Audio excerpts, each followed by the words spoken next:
वस्सलातु वस्सलामु अलैका या रसूलुल्लाह सल्लल्लाहु ताला अलैहि वसल्लम। तो बात चल रही है गीबत, है ना, गीबत और बोहतान। जो लोग गीबत करते हैं और दूसरे पर इल्ज़ाम लगाते हैं बोहतान के लिए, तो गुफ्तगू इस पर है। हज़रत सईद बिन ज़ैद रदियल्लाहु ताला अन्हु फरमाते हैं कि नबी पाक सल्लल्लाहु अलैहि वसल्लम ने इरशाद फरमाया कि सबसे बड़ा सूद ये है कि मुसलमान की इज्जत को नाहक बदनाम करना। ठीक है ना। सबसे बड़ा सूद क्या है कि मुसलमान की इज्जत को नाहक खराब करना, ये सबसे बड़ा सूद है।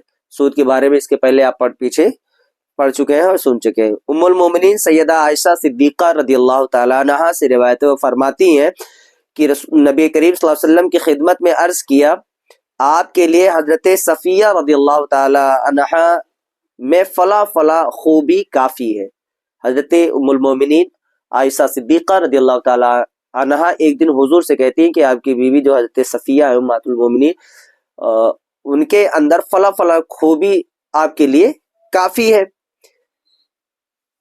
बाद रावियों का कहना है कि सैयदा आयशा सिद्दीक़ा रदियल्लाहु ताला अन्हा का मतलब था कि हजरत सफिया का कद छोटा है, उनका कद छोटा है। तो आप सल्लल्लाहु अलैहि वसल्लम ने फरमाया, तुमने ऐसी बात कही है कि अगर इसे समंदर के पानी में डाला जाए तो वो भी रंगीन हो जाए। वो अर्ज करने लगी कि मैंने तो एक इंसान की हिकायत बयान की है, यानी किसी का कद लंबा या छोटा होता है ऐसा, तो मैंने तो यही तो बात कही है। आप सल्लल्लाहु अलैहि वसल्लम ने फरमाया, मुझे पसंद नहीं कि मुझसे किसी इंसान की इस तरह हिकायत करो, अगरचे मुझे इतना इतना माल दौलत मिल जाए। बात समझ रहे हैं ना। किसी भी आदमी के ताल्लुक से कोई भी बात कहना, ये क्या है? गीबत है। फिर हजरत उम्मुल मोमिनीन आयशा सिद्दीक़ा ही से ये हदीस है, वो फरमाती हैं कि उम्मुल मोमिनीन सैयदा सफिया बिनते हई रदियल्लाहु ताला अन्हा का ऊंट बीमार हो गया एक दिन। ये अजवाजे नबी है, ठीक है ना, तमाम मुसलमानों की माँ है। उनका ऊंट बीमार हो गया और उम्मुल मोमिनीन सैयदा ज़ैनब रदियल्लाहु ताला अन्हा के पास एक से ज़ायद सवारी के जानवर थे। नबी करीम सल्लल्लाहु अलैहि वसल्लम ने हज़रत ज़ैनब रदियल्लाहु ताला अन्हा से फरमाया कि यानी हज़रत सफिया रदियल्लाहु ताला अन्हा को एक ऊंट दे दो। उस पर हज़रत ज़ैनब रदियल्लाहु ताला अन्हा ने कह दिया कि क्या उस यहूदिया को ऊंट दे दूं, क्या उस यहूदिया को ऊंट दे दूं। सैयदा सफिया रदियल्लाहु ताला अन्हा का बाप यहूदी था ना। तो रसूलुल्लाह सल्लल्लाहु अलैहि वसल्लम उनसे नाराज हो गए। किससे? हजरत ज़ैनब से नाराज हो गए और उन्हें माहे जिलहिज्जा, मुहर्रम और कुछ दिन सफर के छोड़े रखा, फिर उनसे कलाम नहीं किया। पता ये चला कि किसी पर कोई कटाक्ष रखना ये क्या है? अल्लाह रसूल की नाराजगी है। और ये भी हजरत उम्मुल मोमिनीन आयशा सिद्दीक़ा ही से रिवायत है, वो फरमाती हैं कि नबी करीम सल्लल्लाहु अलैहि वसल्लम के पास थी मैंने एक औरत के बारे में कहा कि ये दुबली पतली है, हुजूरी के पास मौजूद थी। तो कहती हैं कि फला एक औरत के बारे ताल्लुक से मैंने कहा कि ये तो बड़ी दुबली पतली लंबी औरत है। आप सल्लल्लाहु अलैहि वसल्लम ने फरमाया, जो कुछ तुम्हारे मुंह में है बाहर फेंक दो। मैंने गोश्त की एक बोटी जिसे खा रही थी बाहर फेंक दी, यानी वो बोटी खाने के काबिल नहीं रही। बात समझ रहे हैं ना।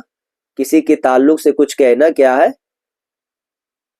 ये अपने मुंह में गंदगी रखना है।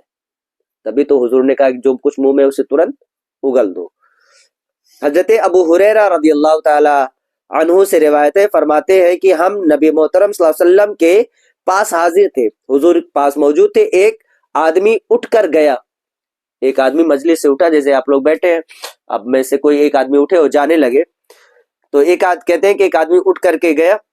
हाजरीन कहने लगे, या रसूलल्लाह ये शख्स कितना आजिज है, या ये कहा कि ये कितना कमजोर आदमी है, ठीक से उठ भी नहीं सकता, ठीक से उठ भी नहीं सकता। यही तो कहा ना, ठीक से ये उठ भी नहीं सकता। तो हुजूर ये सुनकर इरशाद फरमाया, तुमने अपने साथी की गीबत की, अपने साथी की गीबत की और उसका गोश्त खाया। समझ रहे हैं ना। तो किसी के पीठ पीछे इस तरह की बात भी नहीं की जाती। हजरत عمر بن شعیب اپنے والد سے اور وہ اپنے دادا سے کہتے ہیں کہ صحابہ کرام رضوان اللہ تعالی علیہ مجمعین نے رسول اللہ صلی اللہ علیہ وسلم کے سامنے ایک آدمی کا ذکر کیا، ایک آدمی کا تذکرہ ہوا، اور جب ذکر ہوا تو کہا کہ وہ اتنا لاگر آدمی ہے، وہ اتنا لاگر آدمی ہے، جب تک اس کو کوئی کھلائے نہیں وہ کھا نہیں سکتا، اور جب تک کوئی سوار نہ کرائے وہ سواری پر سوار نہیں ہو سکتا۔ تو نبی اکرم صلی اللہ علیہ وسلم نے فرمایا تم نے اس کی غیبت کی۔ انہوں نے عرض کیا یا رسول اللہ ہم نے تو وہی بات کہی ہے جو اس میں پائی جاتی ہے، یعنی وہ تو کمزور آدمی ہے نا، خود سے کھا بھی نہیں سکتا، خود سے سواری پہ بیٹھ بھی نہیں سکتا، تو ہم نے تو صحیح بات کہی ہے نا، اس میں یہ چیزیں موجود ہیں، واقعی وہ اتنا کمزور ہے۔ تو حضور اکرم صلی اللہ علیہ وسلم نے فرمایا غیبت کے لیے اتنا ہی کافی ہے کہ تو اپنے بھائی کی وہ بات کمزوری بیان کرے جو اس میں واقعی پائی جاتی ہے، یہی غیبت ہے کہ سچ میں اس کے اندر وہ عیب موجود ہے، وہ بات موجود ہے، اور اسے تم بیان کرو، یہی بیان کرنا کیا ہے؟ غیبت ہے۔ تو یاد رکھنا، اور سوچ سمجھ کر کے کسی اور کے تعلق سے بات کرنا۔